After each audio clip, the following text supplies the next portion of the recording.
What's up, YouTubers? This is my 2017 Mustang Fastback. It's been converted from 3.7 liter to 4.2 liter. It's a sleeved motor, has Molly pistons, V boosted rods, and a bunch of other goodies.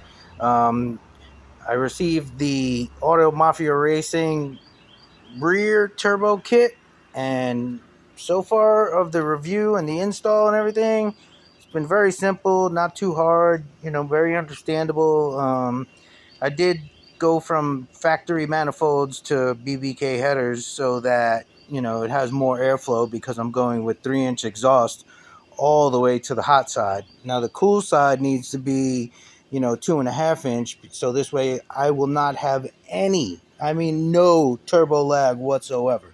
So here's pretty much what it is. Here's the tailpipe. It's 3-inch, comes right off the turbo exhaust side. Okay, got a precision turbo on there, 67 77 millimeter.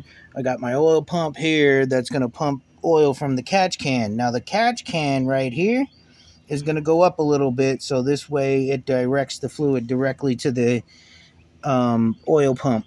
The only reason for this whole catch can deal is because I don't want to blow out my turbo seals, and without it the turbo will just smoke a lot, and you don't want that. You really don't. You just put on, they sent me the catch can, I hooked it up the best way I could, just got to lift it up a little bit. I'm getting exhaust work.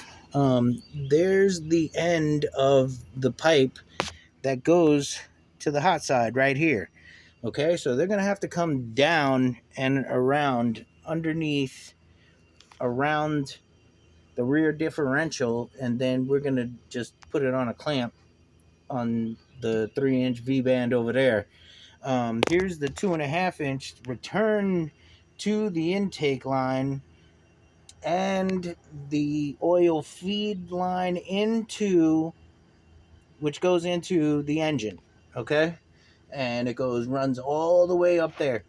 Okay, I got this all wired and everything to a fuse relay up in the for the oil pump to pump the oil. Going to the pump, getting oil to the pump is a major issue.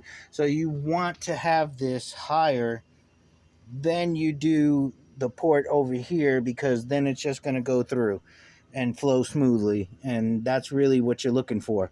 Um, Outside of that, like I said, it's all mounted up in there. Um, Here's